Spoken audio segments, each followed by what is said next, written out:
Pensemos en esto por un momento. ¿Y si os digo que hay dos glándulas, no más grandes que una uva, que controlan absolutamente toda la respuesta de un perro al estrés? Pues existen, vaya que sí existen. Son las glándulas adrenales, un centro de mando hormonal diminuto, sí, pero vital. Hoy vamos a meternos de lleno a ver cómo funcionan y qué ocurre cuando ese delicado equilibrio se rompe. Esa es la pregunta del millón, ¿verdad? ¿Cómo es posible que algo tan pequeño pueda dictar desde los niveles de energía hasta la presión arterial de un animal? Pues la respuesta está en una especie de danza hormonal súper compleja que vamos a desvelar ahora mismo, paso a paso.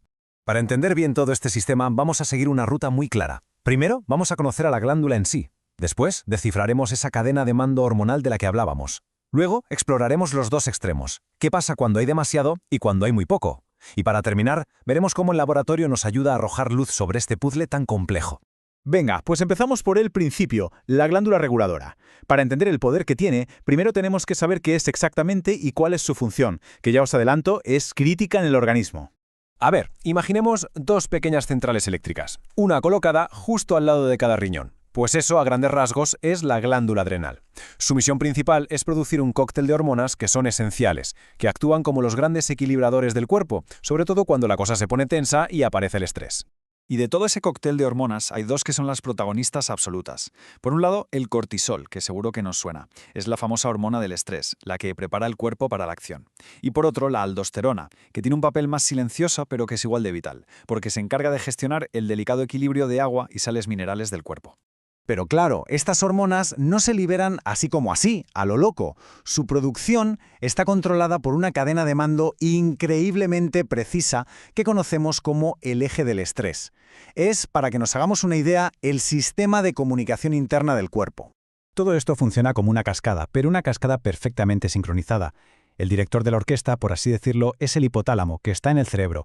Él envía la primera señal. Esta señal activa la hipófisis, que a su vez libera la hormona de mando, la ACTH. Y esta ACTH viaja por la sangre hasta las glándulas adrenales con una orden muy clara. Chicas, es hora de producir cortisol. Y aquí viene lo más elegante de todo el sistema. Es que se autorregula. El propio cortisol funciona como un termostato. Cuando sus niveles en sangre ya son suficientes, él mismo envía una señal de vuelta al cerebro para decirle: «Oye, para el carro, que ya tenemos bastante». Este bucle, que se llama de retroalimentación negativa, es absolutamente crucial para mantenerlo todo en perfecto equilibrio. Claro, pero ¿qué ocurre cuando ese termostato se estropea y la producción de cortisol se descontrola por completo? Pues que entramos en el territorio del exceso hormonal, en una enfermedad conocida como el síndrome de Cushing. El síndrome de Cushing, que técnicamente se llama hiperadrenocorticismo, no es más que la consecuencia directa de tener demasiado cortisol en el cuerpo de forma crónica. Y ojo, no es un problema localizado. Como es una hormona que viaja por todas partes, sus efectos se notan en un montón de órganos y sistemas. Y este dato es clave. No estamos hablando de una enfermedad rara, ni mucho menos. Es la alteración hormonal más frecuente en perros.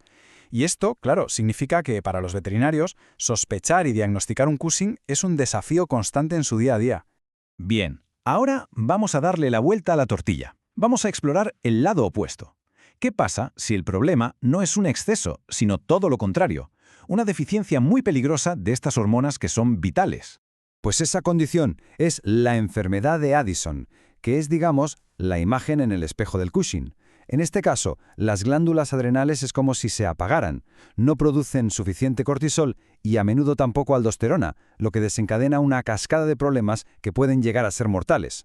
Esto es la ilustración perfecta de un desequilibrio.